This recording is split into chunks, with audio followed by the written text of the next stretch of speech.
السلام علیکم، میں دوبارہ آپ کی خدمت میں حاضر ہوں پروگرام کئے فقیر کے ساتھ۔ ہمیشہ کی طرح ہمارے ساتھ سید سرفراز شاہ صاحب موجود ہیں، معروف دینی اسکالر ہیں، ہمیں گائیڈ کرتے ہیں، جو لوگوں کے سوالات ہیں روحانی حوالے سے اس کے بارے میں بھی جوابات دیتے ہیں۔ آج بھی ہمارے ساتھ موجود ہیں، انہی کی طرف چلیں گے۔ میں ایک چھوٹے سے واقعے سے شروع کرنا چاہتا ہوں۔ یہ ایک پرسنل ایک صاحب نے واقعہ بیان کیا ہوا ہے اور یہیں سے ہم آگے چلیں گے۔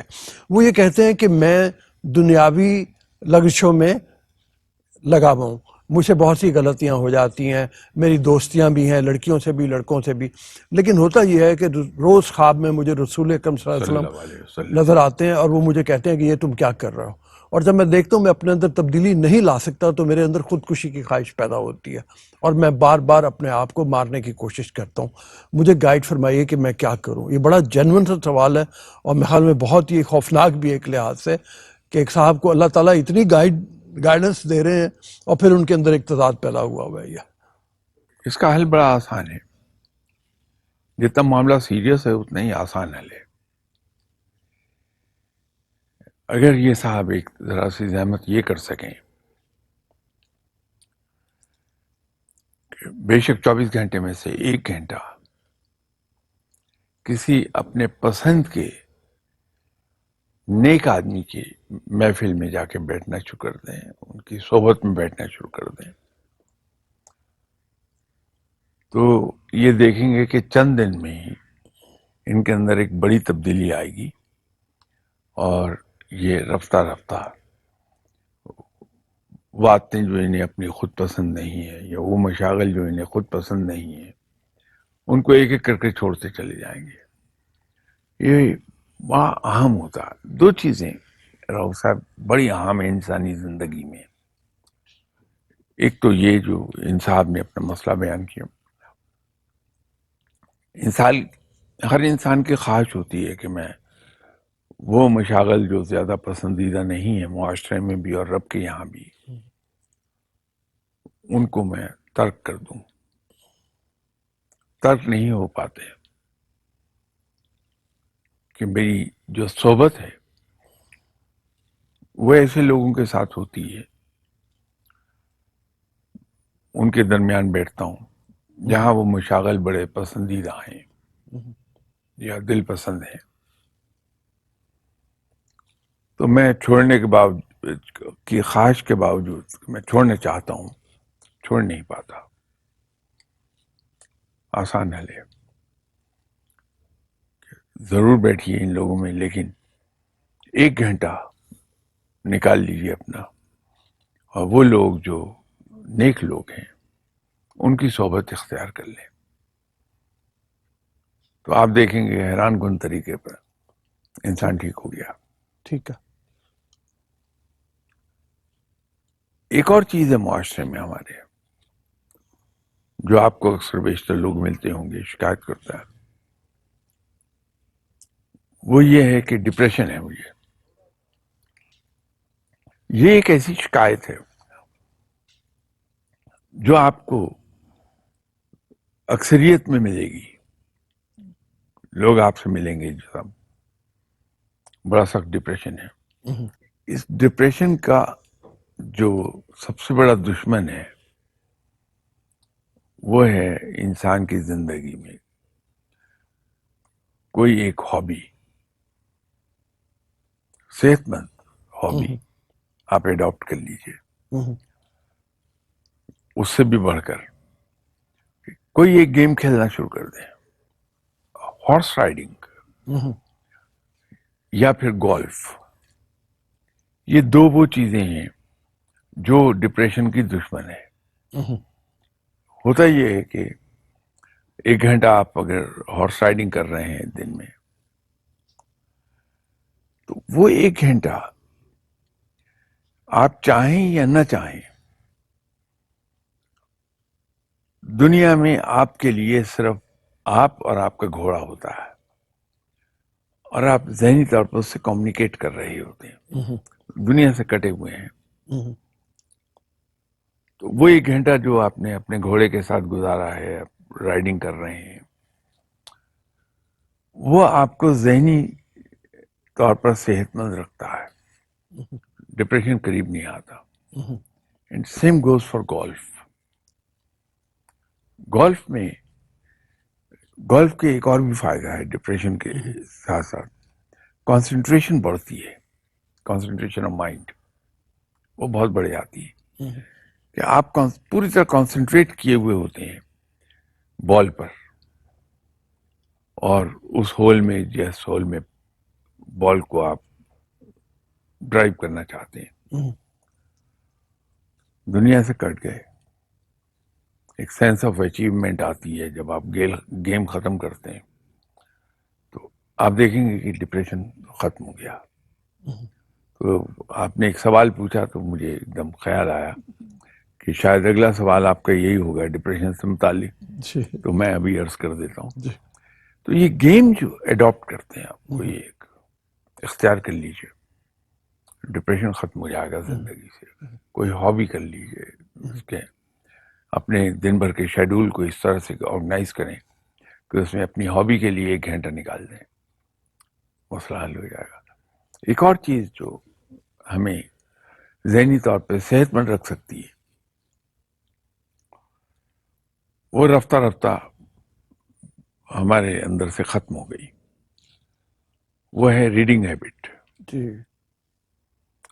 ریڈنگ ہیبٹ بڑی تیزی سے وینش ہوئی ہے، ایسی ایویپوریٹ ہوئی ہے ہمارے معاشرے سے. اب ہم کتاب کو ہاتھ نہیں لگاتے. یہ ریڈنگ ہیبٹ آپ کو خوش رکھتی ہے. اگین ہوتا وہی ہے کہ جب آپ کتاب پڑھ رہے ہیں اپنی پسند کی کوئی، تو آپ دنیا سے کٹے ہوئے ہیں. وہ حصہ اتنا جب دنیا سے کٹے ہوئے ہیں وہ آپ کو خوشی دے جاتا ہے، تو ڈپریشن خود ہی ختم ہو جاتا ہے. ٹھیک. وہ غالب کا ایک شعر مجھے یاد آ رہا ہے، تو وہ آپ کی خدمت میں عرض کرتا ہوں. وہ سارے معاملات کے حوالے سے، جیسے ڈپریشن نہیں، پہلا سوال جو تھا میرا کہ نیکی اور اس کی طرف رجحان انسان کا، کہ وہ کہتے ہیں کہ جانتا ہوں ثواب طاعت و زہد، پر طبیعت ادھر نہیں آتی. انسان کا مسئلہ یہ ہے، اور یہ سوال ابھی ہمارے دوست بھی پوچھ رہے ہیں جو ہمارے پروڈیوسر بیٹھے ہوئے ہیں، کہ وہ کہتے ہیں کہ طبیعت ادھر نہیں آتی. سب کچھ کے باوجود یہ طبیعت کو لانے کا طریقہ کار کیا کیا جائے؟ طبیعت اگر ہم اس کو ڈرائیو کرنا چاہیں گے کہ اسے پش کریں اور ادھر کو آ جائے، وہ کبھی بھی نہیں آئے گی. اس کا حل یہی ہے کہ اپنی طبیعت کو پش نہ کیجیے کہ ادھر کو جائے. آپ صرف صحبت اختیار کر لیجیے نیک آدمی کی. حیران کن طریقے پہ آپ ادھر کو ہی راغب ہوں گے فوراً. وہی تو میں عرض کر رہا ہوں. جی جی یہ جب آپ شعر پڑھتے ہیں یا دوسرے پڑھے لکھے لوگ، بڑا رشک آتا ہے. بڑا خوش نصیب لوگ ہیں کہ آپ کو شعر یاد رہتے ہیں. شعر بڑے شوق سے سنتا ہوں، انجوائے کرتا ہوں، لیکن کبھی یاد نہیں رہتا. یہ کچھ ایسا، تو آپ جب بھی شعر پڑھتے ہیں تو میں بڑے رشک سے آپ کو دیکھا کرتا ہوں. کیا خوش نصیب انسان ہے. اچھا، اسی حوالے سے وہ جو ایک ہوا، ایک اور صاحب کا سوال ہے، اور وہ یہ ہے کہ میں جانتا ہوں کہ فقیری میں ہی برکت ہے اور فقیری کی طرف آنا چاہیے، لیکن وہ بھی یہ کہہ رہے ہیں کہ میں دنیاوی مشاغل میں اتنا الجھا ہوا ہوں کہ اس طرف مجھ سے آیا نہیں جاتا. تو کیا اس کے کام کے لیے جیسے حضرت عبد الرحمن ادھم نے کیا وہ مثال ہے، رومی نے کیا، مولانا روم نے فرمایا کہ سب کچھ انہوں نے ترک کر دیا محبت میں، اپنے پیر کی، اپنے درویش کی، شمس تبریز کی، اور سب کو چھوڑ چھوڑ کے پھر منزل پا لی. تو منزل پانے کے لیے راستہ تو وہی ہے، لیکن فقیری اختیار کرنا اتنا مشکل کیوں ہے پھر؟ ویسے تو ہر اچھی چیز کو حاصل کرنا دشوار ہوتا ہے. ہر بڑے آبجیکٹ کو اچیو کرنا، ہر بڑے آبجیکٹو کو اچیو کرنا بڑا دشوار ہوتا ہے. تھوڑا سا کام کرنا ہی پڑے گا. وہ میرے دوست تھے، بڑے قریبی عزیز دوست، بہت ہی نفیس انسان، اللہ تعالیٰ انہیں جوار رحمت میں جگہ دے، اللہ تعالیٰ ان کے درجات بلند فرمائے. انتقال فرما گئے کوئی چند مہینے پہلے. تو بہت ہی زندہ دل انسان تھے، اور مزاح کی حص اللہ تعالیٰ نے جی بہت عطا فرمائی تھی. بڑی سخاوت سے. تو مذاقاً مجھے ایک بات کہا کرتے تھے کہ شاہ جی میں آپ کو ایک بات پہ کبھی معاف نہیں کر سکتا، آپ نے میرا عمر بھر کر ریکارڈ خراب کروا دیا. اچھا. تو پہلی بار جب انہوں نے کہا تو میں نے فوراً پوچھا کہ میں نے ایسی کیا حرکت کی. کہنے لگے شاہ جی آپ نے 27ویں کا روزہ رکھوا دیا، مجھے ریکارڈ خراب ہو گیا. مذاق کی بات. جی جی. تو بات یہ ہے ورنہ تو بہت ہی نیک آدمی تھے، بڑے نفیس آدمی. کہیں نہ کہیں تھوڑی سی آپ کو کرنا پڑے گی، کسی ایسے آدمی کے پاس چلے جائیے جو کہ نیکوں کی صحبت میں بیٹھتا ہے، وہ آپ کو ایک نہ ایک دن پکڑ کے لے جائے گا. تو جا کے وہاں ایک بار بیٹھ گئے تو پھر روز جائیں گے آپ. وہیں کے ہو گئے.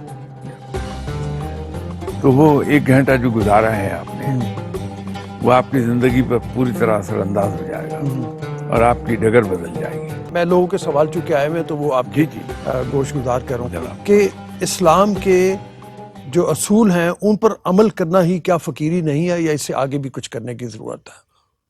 دیکھیے اسلام کے اصولوں پر عمل تو ہر ایک کا فرض ہے. میں نے جان بوجھ کے ہر مسلمان کا نہیں کہا، ہر ایک کا کہہ دیا. ٹھیک ہے. قرآن پوری انسانیت کے لیے ہے، تمام زمانوں کے لیے ہے، تمام زمانوں کے لیے اور پوری انسانیت اور کے تمام جہانوں کے لیے اور پوری انسانیت کے لیے. لیے. جو بھی اس کے بتائے ہوئے اصولوں پہ عمل کرے گا فلاح پا جائے گا. یہ تو طے شدہ امر ہے. فقیر لوگ بھی قرآن، حدیث اور سنت اور صحابہ کرام کے ذریعے سے پہنچے ہوئے احکامات ان پر پوری طرح عمل کرتے ہیں. لیکن اس سے ایک قدم آگے جا کے، جیسے ایک اکثر بیشتر میں مثال دیا کرتا ہوں کہ رب تعالیٰ نے قرآن میں فرمایا، اس کا میں مفہوم بیان کر رہا ہوں، لفظی ترجمہ نہیں ہے، کہ تمہیں بدلہ لینے کی اجازت ہے لیکن صرف اسی قدر جس قدر زیادتی تمہارے ساتھ ہوئی. اجازت دے دی ہے، قرآن نے اجازت دی ہے، لے لیجیے بدلہ اگر آپ پہ ظلم ہوا تو. لیکن آگے ہے کہ اللہ معاف فرمانے والا ہے اور معاف کرنے والوں کو پسند کرتا ہے. تو فقیر آیت کے پہلے حصے پہ نظر نہیں رکھتا جہاں اجازت دی گئی ہے، ٹھیک ہے. وہ اگلے حصے پہ نظر رکھتا ہے کہ پسندیدہ بندہ. فرض عبادات کہلاتی فرض اس لیے ہیں کہ ہم پر وہ فرض ہیں، ہمیں وہ کرنا ہے ہر حال میں. لیکن فقیر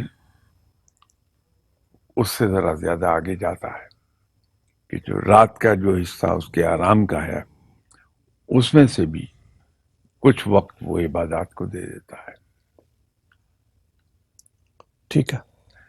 تو یہ فقیر لوگ تھوڑا سا ایک قدم آگے جا کے کرتے ہیں. وہ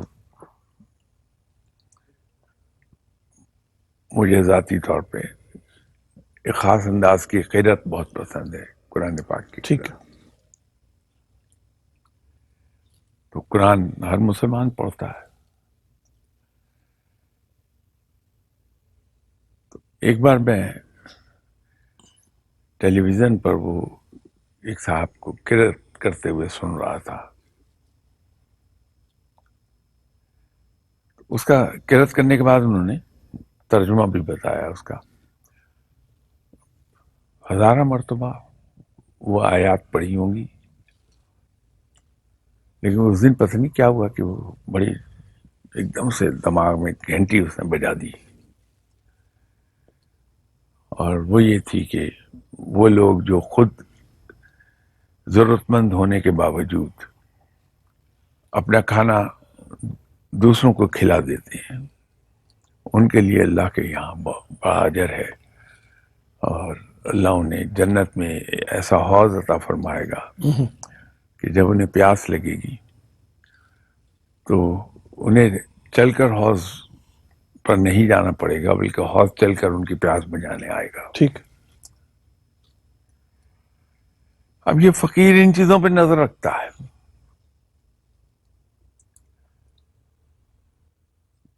ٹھیک ہے، اس لیول پر جاتا ہے تو رب کے قریب جاتا ہے بندہ، یہ ہے۔ ٹھیک ہے۔ وہ آپ جیسے فرما رہے تھے، ایک شعر اور یاد آ گیا، آپ کی خدمت میں پیش کرتا ہوں، وہ فقیر کے حوالے سے، جو روشن دماغ والے اور جو آپ کو کہیں گائیڈ کر کے کہیں کا کہیں پہنچا دے، اور وہ یہ ہے کہ اس شخص کی آنکھوں میں ایک نور تیقن تھا جو چاند اگاتا تھا بے نور جبینوں میں، کہ ایسا اس کا کرشمہ تھا کہ وہ لوگ بھی جن کے اندر کچھ بھی نہیں ہے، وہ بھی روشن پہلو کی طرح، مطلب روشن صبح کی طرح طلوع ہو کے وہ سامنے آ جاتے تھے۔ اچھا، اب ایک سوال یہاں پہ یہ پیدا ہوتا ہے، اور جو لوگ اکثر پوچھتے بھی ہیں، وہ کہتے ہیں کہ پاکستان پہ ہمیشہ یہ کہا جاتا رہا کہ بزرگوں کا سایہ ہے، لیکن ابھی کے جو حالات ہیں اس میں یوں محسوس ہوتا ہے کہ بزرگوں نے سایہ اپنا اٹھا لیا یا وہ مایوس ہو گئے۔ کوئی ایسی بات تو نہیں ہے، کیونکہ لوگ کہتے ہیں کہ فقیر ملتا نہیں ہے، ہم کوشش کرتے ہیں تو ہمیں بزرگان کی طرف رجوع کرنے کے بھی ہمیں نظر نہیں آتے، تو یہ ایسا کیوں ہے پھر؟ مطلب اس کی ایک بنیادی وجہ ہے کہ خود میرا اپنا بھی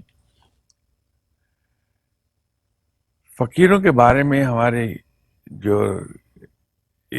ذہن میں ایک پکچر پینٹ ہوئی ہے، خود میرے اپنے ذہن میں بھی ہے، وہ بیسڈ ہے ان قصے کہانیوں پر جو ہم ان کے بارے میں پڑھتے ہیں،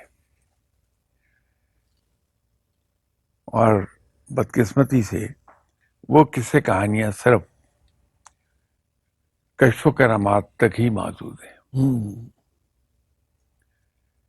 تو میرے ذہن میں جو ایک نقش ابھرتا ہے فقیر کا، بچپن سے لے کے اب تک کہانیاں پڑھ پڑھ کے، وہ یہ ابھرتا ہے کہ ایک ایسا شخص جس کے پاس مافوق الفطرت قوتیں ہیں، قوتیں ہوگی، جو بھی بات کہہ دے رب تعالیٰ اسے پوری کر دے گا۔ یہ جو اس طرح کی ہے، اور اس سے آگے میں نہیں جاتا، اور بہت سی، وہ قصہ مختصر یہ ہے کہ میرے ذہن میں فقیر کا امیج یہی ہے کہ وہ صاحب کشف و کرامات ہے، اس کے علاوہ اور کچھ نہیں ہے، کچھ میں نظر نہیں آتا اس میں، ٹھیک۔ کیسے کہانیاں یہی پڑھیں۔ جبکہ ان لوگوں کی اپنی اگر لکھی ہوئی کتابیں جو اوریجنل مل جائیں آپ کو، جینون، جس میں تحریف نہ ہوئی ہوئی ہو، وہ کتابیں کچھ اور کہانی سناتی ہیں، وہاں کہیں کشف و کرامات کا ذکر آپ کو نہیں ملے گا۔ وہ تو یہ بتاتی ہیں کہ رب تعالیٰ کیسے بندوں کو پسند کرتا ہے، اور رب کے پسندیدہ بندوں میں داخل کیسے ہوا جا سکتا ہے۔ وہ وہاں پتہ لگتا ہے کہ انہوں نے اپنے آپ کو مٹایا ہوا ہے، اپنے نفس کو مٹایا ہے، اپنی ایگو کو مٹایا ہے۔ وہ دوسرے بندگان خدا کے لیے قربانی ہی کرتے ہیں، صرف ان کی زندگی میں دوسروں کے لیے سوائے قربانی کے اور کچھ رکھا ہی نہیں ہے زندگی میں ان کی۔ وہ رب کو راضی کرنے میں لگے رہتے ہیں، لیکن دوسری جگہوں پہ یہ نہیں۔ ابھی آپ نے ابو بن ادم کا ذکر کیا، تو آپ بھی اور میں بھی جب کلاس 9 میں پڑھتے تھے تو ہماری پوئٹری کی، انگلش پوئٹری کی کتاب میں وہ نظم تھی۔ اب آپ اس نظم کو A to Z پڑھ جائیے جی، تو اس سے ایک ہی نتیجہ نکلتا ہے ایسا کہیں نہیں نکلتا کہ ابو بن اعظم کی یہ کرامت تھی، ان کی یہ کرامت تھی، ان کا یہ تھا. ان کی کوئی مافوق الفطرت قوتیں وہاں نہیں لکھی ہیں. اس نظم میں تو صرف ایک چیز لکھی ہے کہ جو آنکھ کھلی تو دیکھا فرشتہ ایک فہرست بنا رہا ہے. پوچھا کہ یہ کیا لکھ رہے ہو، تو اس نے کہا کہ ان لوگوں کی فہرست ہے جو اللہ کے پسندیدہ بندے ہیں، اللہ کے قریب ہیں. تو پوچھا میرا نام ہے کہ نہیں ہے، تو کہا کہ میرا نام اللہ کے ان بندوں کے ساتھ پیار کرنے والوں میں، خدمت کرنے والوں میں لکھ دو. اگلی رات کو پھر آنکھ کھلی تو اسی فرشتے کو دیکھا، سوال کیا کہ تمہارا نام سر فہرست ہے. اب یہ نظم ہے جی جی. اور لکھی ہوئی بھی ایک نان مسلم کی ہے. تو اس سے ہمیں جو سبق ملتا ہے وہ سبق میں نہیں لیتا اور پڑھنا نہیں چاہتا کہ اس میں اپنے آپ کو مٹا دینے کی بات ہے کہ دوسروں کی خدمت کرو. تو جب وہ امیج بن گیا ہے ان لوگوں کے بارے میں کہ وہ مافوق الفطرت قوتوں کا مالک ہے، کشف و کرامات کا مالک ہے، تو میں ایسے آدمی ڈھونڈوں گا تو ملیں گے کہاں؟ تو یوں ہم کہتے ہیں کہ جی آج اس زمانے سے اٹھ گئے لوگ، لیکن آج سے 50 سال 100 سال کے بعد آج کے زمانے میں کی کہانیاں پڑھیں گے تو اس میں بھی بہت لوگوں کو یہ اسی طرح لکھ دیں گے. تو المیہ یہ ہے کہ ہمارے ذہن میں فقیروں کا جو تصور ہے وہی غلط بنا ہوا ہے. تو ضرورت یہ ہے کہ اس کو ٹھیک کیا جائے. پھر بہت لوگ نظر آئیں گے. اور یہ جو آپ نے فرمایا، دیکھیے قانون فطرت یہی ہے کہ گندم بوئیے، گندم کاٹ لیجیے. اللہ اپنے اصولوں کو نہیں توڑتا، اپنے قانون کو نہیں توڑتا. تو جو کچھ ہم کر رہے ہیں اس کا فطری نتیجہ یہی ہے جو بھگت رہے ہیں. عمر بیت گئی ہے یہ سنتے ہوئے کہ جھوٹ بولنا گناہ ہے. میں بڑی روانی سے جھوٹ بولتا ہوں. عمر بیت گئی ہے یہ سنتے ہوئے کہ سچ بولنا چاہیے، سچ نہیں بول پاتا میں. بے ایمانی ہے، کم تولنا ہے، ذخیرہ اندوزی ہے، ان کے بارے میں بھی سنتے ہوئے عمر بیت گئی. لیکن آج میں وہ ساری حرکتیں ابھی بھی کر رہا ہوں. واہ واہ کرتا ضرور ہوں میں سن کر اچھی بات. آپ خوبصورت بات کوئی بتائیے اسلام سے متعلق تو میں بہت واہ واہ کروں گا، سبحان اللہ بھی کہوں گا، لیکن خود میں عمل نہیں کرتا اس پر. ایسا نہیں کہ سبھی ایسی لوگ میری طرح کے ہیں، اچھے لوگ بھی ہیں لیکن وہ کم ہیں. میجورٹی کی بات اگر کریں گے تو پھر تو جب ہم یہ رویہ اپنا رکھیں گے تو ہمیں پھر اس کے نتائج بھی بنا اس طرح سے دیا گیا ہے تصور کہ جب میں سوچتا ہوں کہ کوئی بزرگ کو کسی کو میں ملوں گا تو میرے دل میں آتا ہے کہ لمبی لمبی جٹائیں ہوں گی، بہت لمبی سی داڑھی ہوگی، ہاتھ میں عصا پکڑا ہوگا، اور پھر ساتھ میں یہ بھی آتا ہے کہ نہیں شاید وہ فرفر انگریزی بولنے والا کوئی ہوگا، یا مطلب یہ کہ اس طرح کا کوئی ہوگا. ایسے تصورات آتے ہیں جو عام آدمی کے بھی ہوں گے. یہ فرمائیے کہ ہر انسان کا جو بزرگ ہے وہ اس کو اپنے رتبے کے مطابق ملتا ہے یا اس کی تلاش کرنی چاہیے؟ چونکہ عام طور پہ یہ دیکھا گیا ہے کہ جو ہمارے ذرا اپر مڈل کلاس کے لوگ ہیں وہ وہاں جا کے بیٹھ نہیں سکتے، ان کے ذہن میں وہ رکاوٹیں بہت سی آ جائیں گی، لہذا ان کو اپنے ہی حیثیت کے مطابق یا اس کے مطابق بزرگ ملے گا کوئی نہ کوئی، تو وہاں کی تلاش بے سود ہے پھر اس کے لیے دوسری جو ہے. یقیناً ایسا ہوگا، لیکن میرا خیال شاید اس سے ذرا مختلف ہے.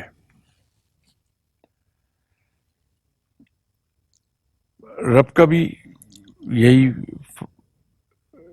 طریقہ ہے، آپ صلی اللہ علیہ وسلم کا بھی طریقہ یہی ہے، اور آپ صلی اللہ علیہ وسلم کی تلقین بھی یہی ہے جی کہ اپنے مخاطب کی ذہنی سطح کے مطابق گفتگو کریں. ایسا نہیں ہے کہ فقیر میری ذہنی لیول کے مطابق مجھے مل جائے گا. ٹھیک. میں جس فقیر کے پاس بھی جاؤں گا ذہنی طور پر وہ بے شک وہ انتہائی بلندی پہ بیٹھا ہے، لیکن وہ مجھے بھانپ جائے گا اور وہ میری ذہنی سطح کے مطابق گفتگو کرے گا. ٹھیک ہے. وہ اپنے پاس آنے والے ہر آدمی کی ذہنی سطح کے مطابق ہی گفتگو کرے گا. ٹھیک ہے. اور اس میں ایک بڑی مزے کی بات بھی ہے، وہ ہے بھی سنت ویسے، کہ فقیر نہ تو مجھے کبھی یہ احساس دلائے گا کہ میں کم علم آدمی ہوں، نہ فقیر مجھے شرمندہ کرے گا کسی بات پر. وہ میری دلجوئی ہی کرے گا. ٹھیک ہے. تو اس لیے یہ فکر نہ کی جائے کہ مجھے میری ذہنی سطح کے مطابق فقیر مل جائے کہ جو بڑے آسان بات کرے، طریقے سے بات کرے، ایسے طریقے سے جس کو میرے جیسا کم علم آدمی سمجھ سکے. وہ فقیر خود ہی بھانپ کے اس کے مطابق گفتگو کرے گا. اور یہ بھی ضروری نہیں ہے کہ ایک فقیر کے پاس جا کے گھنٹوں بیٹھیں آپ. اگر فار سم ریزن میں نہیں بیٹھ سکتا اس کی محفل میں، تو اس کی کہی بھی باتیں اگر میں سن لوں اور اس پہ عمل کر لوں تو بھی فلاح پا جاؤں گا، میں راغب ہو جاؤں گا قرآن اور حدیث اور سنت پہ عمل کرنے کی طرف.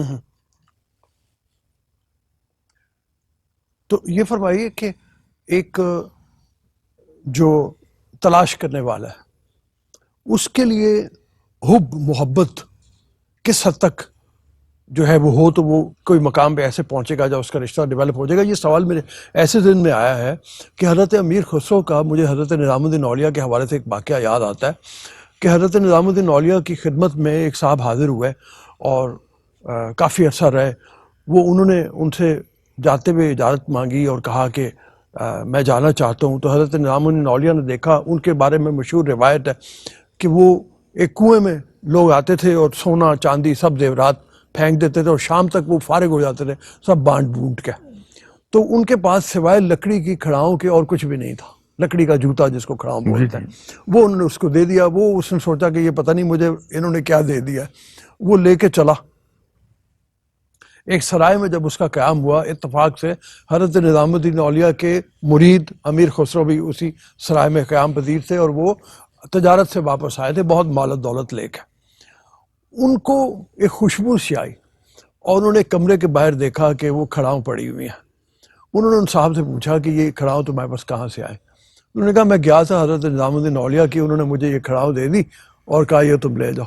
انہوں نے کہا یہ تم مجھے دے دو اور اس کے بدلے میں جتنا سونا چاندی میرے پاس ہے وہ میں تمہیں دے دیتا ہوں.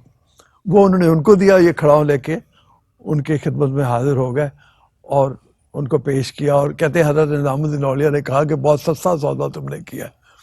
تو محبت کا تو یہ عالم ہے اور پہچان کا یہ عالم ہے. یہ پہچان عطا ہو جاتی ہے آج کے بندے کو، آج کے انسان کو. دیکھیے آپ نے دو باتیں فرمائی ہیں ایک ہی وقت میں کہ جو تلاش کرنے والا ہے، جو سیکر ہے، اس کی حب کا لیول کیا ہو. اور ایک آپ نے یہ کھڑاؤں والا قصہ ارشاد فرمایا. بات یہ ہے کہ جو سیکر ہے اس میں تو حب نہیں جذبہ چاہیے اچھا تلاش کا. ٹھیک ہے, اس میں حب نہیں جذبہ چاہیے, جذبہ چاہیے تلاش کا. تلاش کا. کہ جس قدر شدت کی پیاس ہوگی علم کی تلاش کی,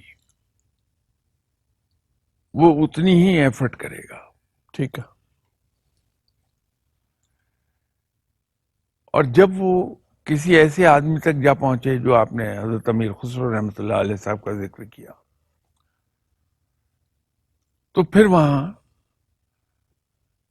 رفتہ رفتہ with the passage of time حب پیدا ہوتی ہے. ٹھیک ہے. تلاش حب پیدا کرے گی, جذبہ حب پیدا کرے گا. تلاش ختم ہو جانے کے بعد جو حصول علم کا ٹھیک ہے. سلسلہ شروع ہوا, ٹھیک ہے. جب آپ کی تلاش ختم ہوگی تو کہیں ٹکیں گے, آپ بیٹھیں گے. ٹھیک ہے. ٹھیک ہے. جب کہیں ٹک کر بیٹھیں گے تو علم کا حصول شروع ہوگا. ٹھیک. تو وہاں سے پھر پسندیدگی سے بات شروع ہوگی جو عشق تک چلی جائے گی. ٹھیک ہے. پہلے جو تلاش کا جذبہ ہے وہ اسٹرانگ ہو. اگر وہ اسٹرانگ نہیں ہے تو میں ایفرٹ نہیں کر پاؤں گا. اس کے بعد وہ حب کا مقام شروع ہو جائے گا پھر. ٹھیک ہے. تو اس مقام سے حب کا جو ہے وہ ہوگا پیدا, اور پھر یہاں سے رشتہ بنے, اس کی بنیاد بنے گی, اور وہ رشتہ انسان کو پہنچا دے گا اوپر سے اوپر, اور یہیں سے جو پیر ہے یا مرشد ہے یا فقیر ہے وہ درجے طے کروا دے گا مختلف منازل کے, جو سلوک کی منازل ہیں. اس کے اندر بھی شاید میں اسے پوری طرح اتفاق نہ کر پاؤں. جو آپ کا استاد ہے, جو ٹیچر ہے, آپ اس کو دنیاوی مثال کے طور پہ لے لیجیے بات. ہم اسکول میں, کالج میں جاتے ہیں, وہاں ہمارے ٹیچر ہیں, وہ ہمیں سکھاتے ہیں. کلاس ہے جس کے اندر 35-40 اسٹوڈنٹ ہیں, وہ لیکچر سب کو دے رہے ہیں, لیکن ہر اسٹوڈنٹ جو اس کمرے میں بیٹھا ہے, لیکچر تھیٹر میں بیٹھا ہے, اس کے علم کا لیول ویری کر رہا ہے, مین ٹو مین ویری کر رہا ہے. جبکہ استاد ہمارے جو ہیں کلاس روم میں, انہوں نے ایک ہی لیکچر دیا ہے. ایک ہی لیکچر دیا. تو اگر ہمارے جو استاد ہیں انہوں نے ہمارے لیولز طے کروانے ہیں, تو پھر سب کا علم کا لیول یکساں ہونا چاہیے. ٹھیک ہے. ایسا ہوتا نہیں ہے. وہ اس لیے کہ جو آپ کے استاد ہیں انہوں نے تو آپ کو بتا دیا ہے. ایک سب کیسی, میں ایک بات مثال کے طور پہ کہنے لگا ہوں کہ ٹیچر کہتے ہیں کہ خدمت میں عظمت ہے. اب انہوں نے 8 آدمیوں کو یہی ایک بات بتائی کہ خدمت میں عظمت ہے. اب 8 ہم مختلف جذبے سے اس فرمان پر عمل کریں گے. تو جو جتنے زیادہ جذبے کے ساتھ اس پہ عمل کرے گا, اس کا لیول اتنا ہوگا, وہ عظمت میں اتنا اوپر جائے گا. ٹھیک, بالکل صحیح ہے. تو یہ انسان پر اپنے اوپر ڈیپینڈ کرتا ہے کہ جو ان کے ٹیچر نے ان کو سکھایا ہے اس پر عمل کتنے جذبے سے کرتا ہے بندہ, کتنے اخلاص کے ساتھ کر رہا ہے. ٹھیک, آپ کی اسی بات سے اجازت لیتے ہیں کہ یہ آپ پہ ڈیپینڈ کرتا ہے, آپ کتنے جذبے کے ساتھ سیکھنا چاہ رہے ہیں, کتنے جذبے سے عمل کر رہے ہیں, وہی آپ کے مدارج کا تعین کرے گا کہ آپ کس لیول تک جانا چاہتے ہیں یا کس لیول تک جا سکتے ہیں. اسی بات کے ساتھ اجازت دیجیے. میں صرف یہ کہوں گا کہ جاتے جاتے کہ اپنا فیڈ بیک ہمیں ضرور دیجیے, اپنے سوال ہمیں ضرور بھیجیے. ہمارا پتہ, ہمارا ایڈریس آپ کو لکھا ہوا مل جاتا ہے کہے فقیر پروگرام میں. ابھی اجازت چاہتے ہیں, اگلے پروگرام میں پھر انشاءاللہ ملیں گے. اللہ حافظ.